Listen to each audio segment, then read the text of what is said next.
Hello there. I'm going to touch on a variety of issues again, as I actually kind of do anyway.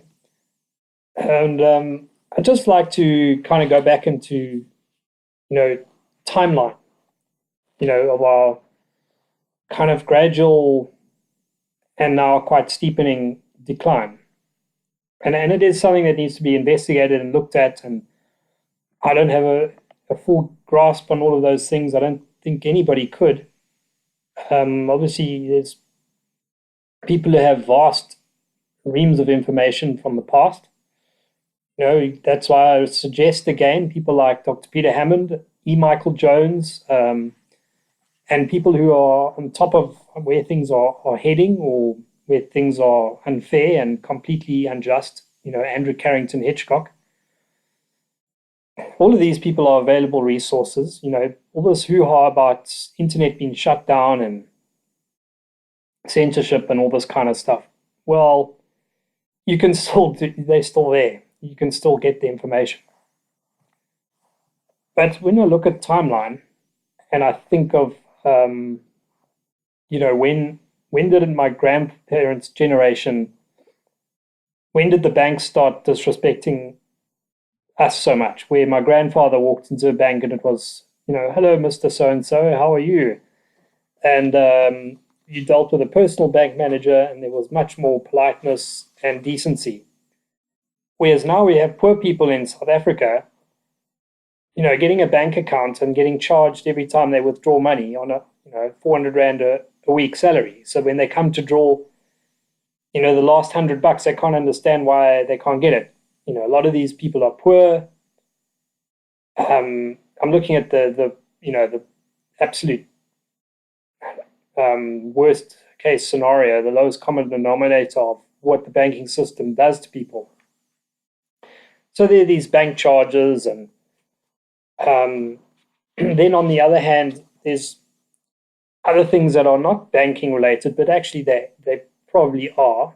All these taxes, where we're in this hamster wheel of paying taxes to pay for the imaginary invented loans that banks have made up, off of the gold standard, and and so on. So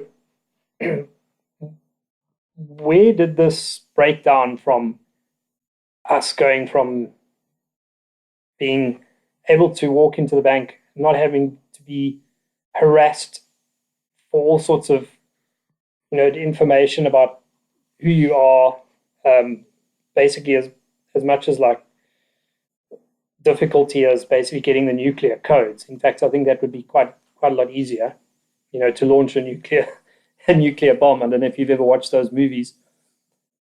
Um, the bankers are just the whole system is just everything, not just the banking system, any kind of thing where you want to get a job or you want to get into the system, this control, this you, the control levels are just absolutely inhumane, and people can't buy houses now. Um, so they don't have a lot of money, so they don't have proof of addresses and things like that. They don't have utility bills and things like that, and now they've got to struggle with at least 70% of the population has this issue. Um, but the banks don't really care because they got full control and they got these people behind bulletproof glass dealing with people every day. I'm pretty sure that bulletproof glass is not there to stop the bank robberies. It's probably there to stop customers from doing something rash. But anyway, I'm looking at the timeline. Like we definitely feeling a pinch, and we're definitely noticing things, and there's definitely a lot of blame going towards this boomer generation thing. And I still want to go into that because unfortunately, I think there have been some kind of you know changes in that generation, and they seem to be quite happy with it. Whereas our generation has to deal with just an impossible situation. It's not like even remotely close to what their parents had to deal with. And I feel the boomer generation were quite good at, you know, you should be so grateful and this, that, and the other. But they're still kind of affluent. And for the most part, our generation has a much too high attrition rate by comparison.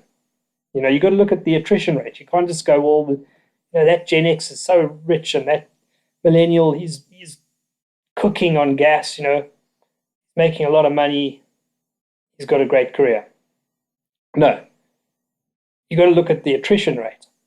And the attrition rate is clear. I mean, to buy a house like my grandfather did, you have to have, you can't.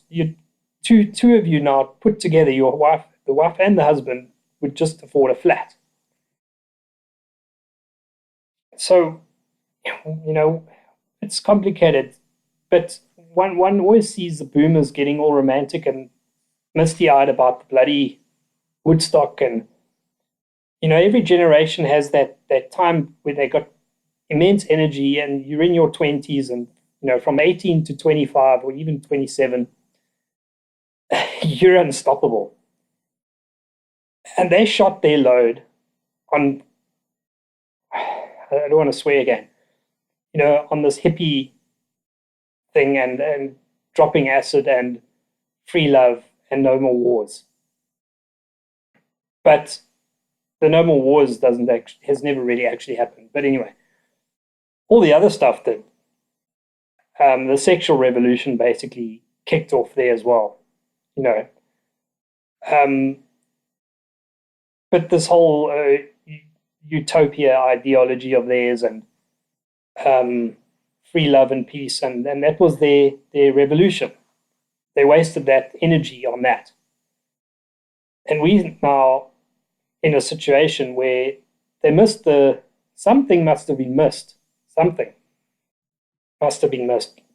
Where now a person doesn't even really own their own property, actually, because some of the rates and taxes are so extortionist that you can be forced out of your own house and home that's fully paid off, and it happens in South Africa because they simply can't afford rates and taxes.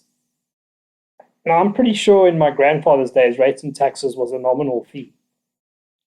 And in any rate, why couldn't you just say, well, I refuse to pay that? Well, at what point could they have interjected to say, well, we're going to stop this insane kind of taxation?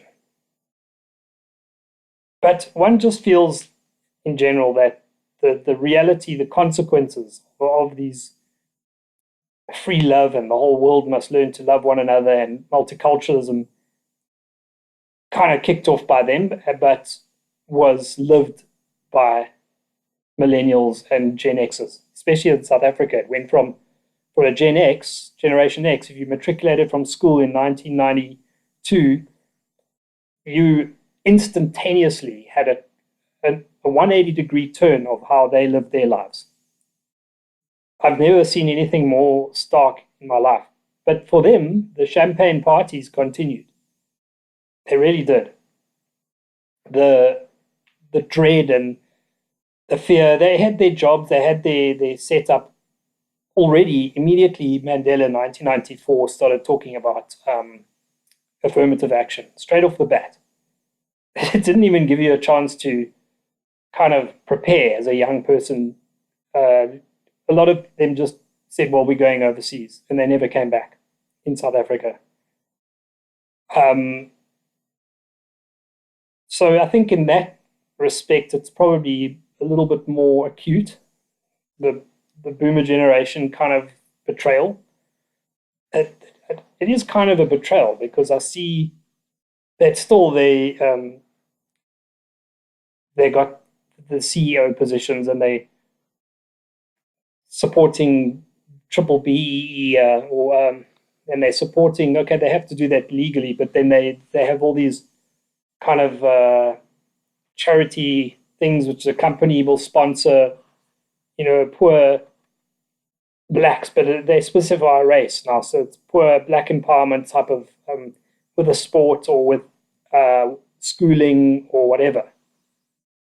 Where I see vast numbers of white people, their own younger generation, really struggling. Well, they've just had to go overseas and say, "Well, where's your son?" "Oh no, he's teaching English in Thailand." It's so wonderful. And then they go and vote for the DA, you know, and they think that that's uh, completely acceptable, whilst they still get to live in the beloved country.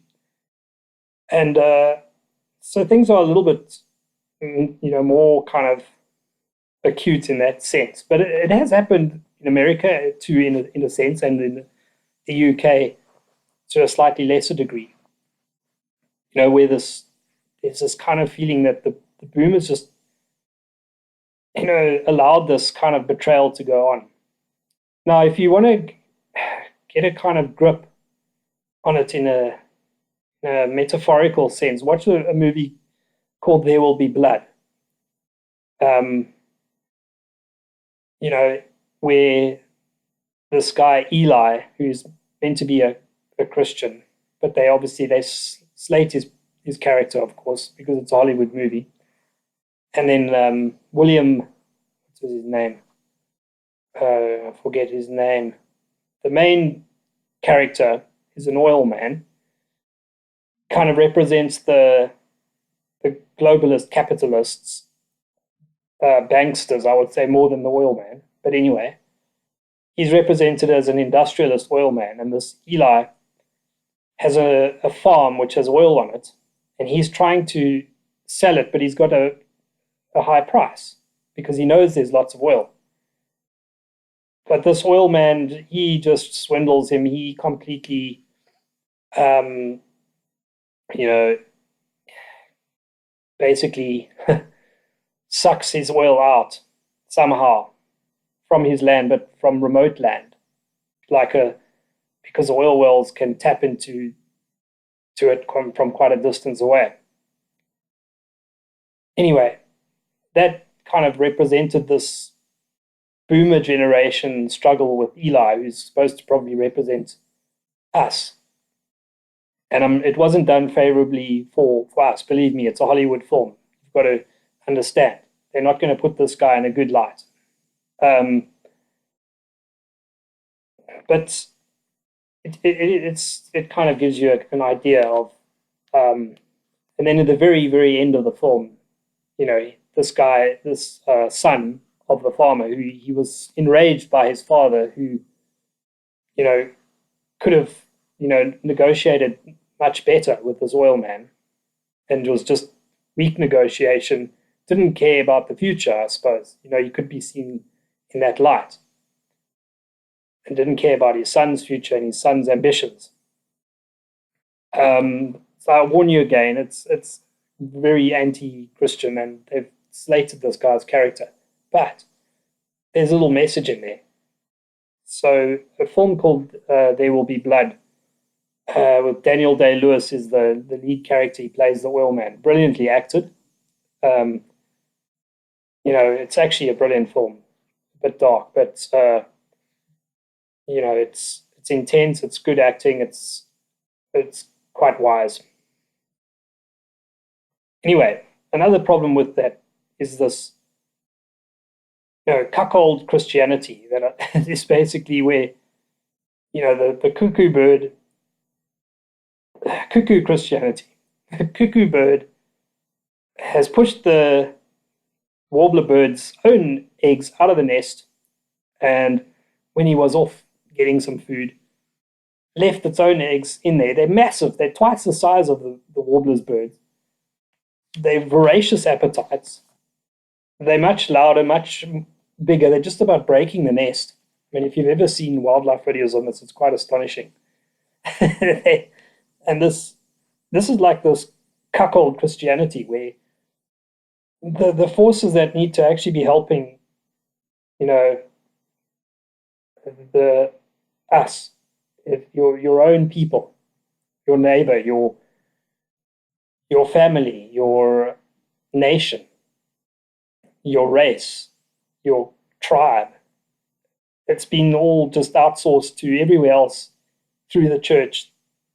I mean, the girls will be, not only are they adopting black babies, they're carrying them in their womb. It's it's not enough to adopt a black child; they must now carry it in their womb.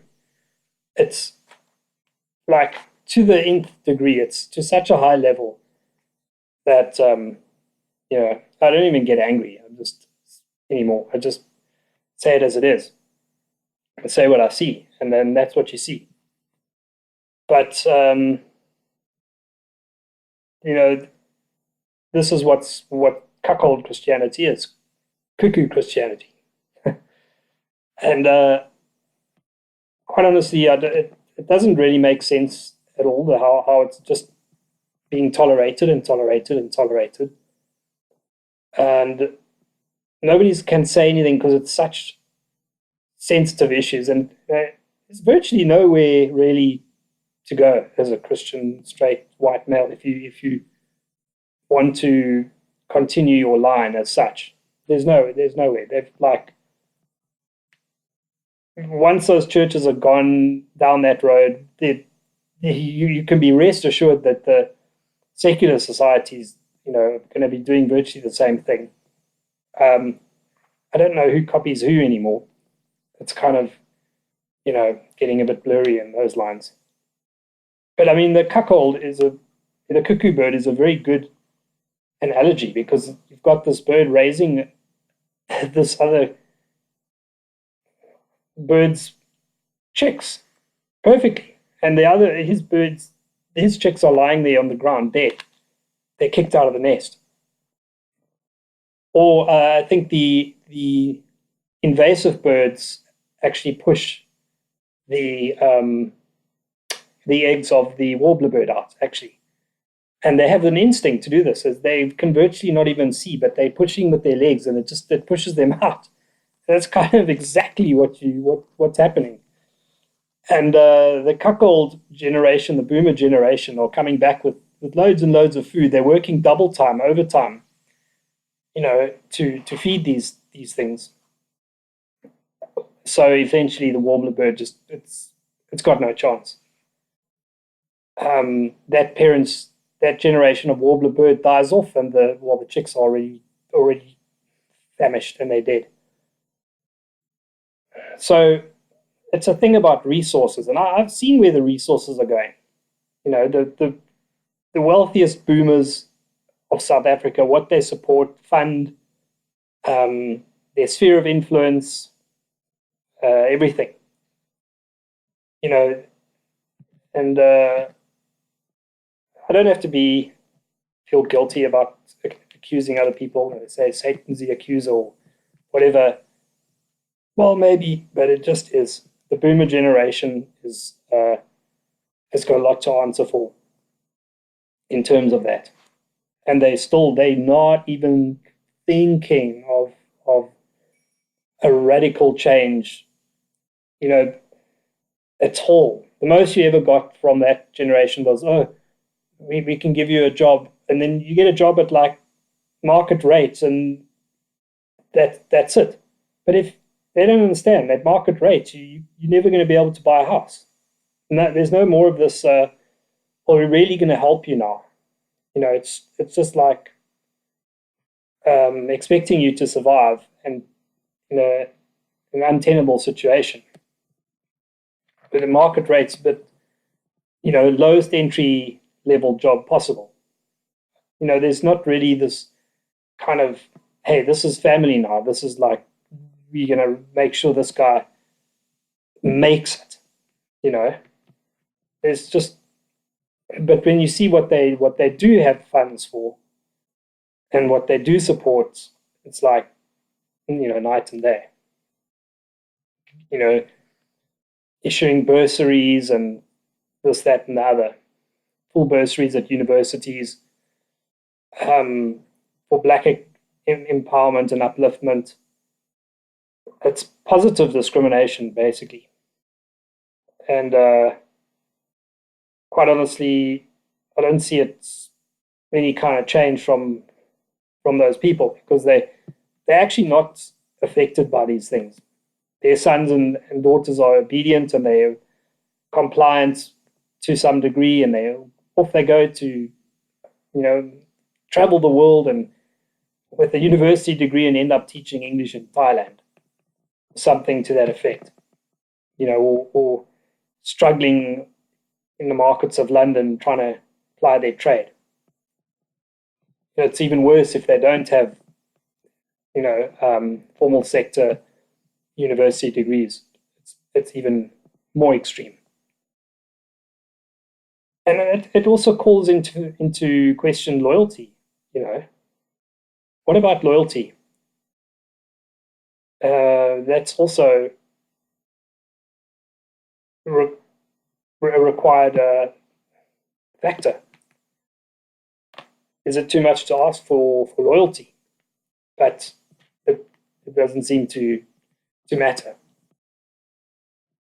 Because as long as champagne parties flow, everybody's happy, right?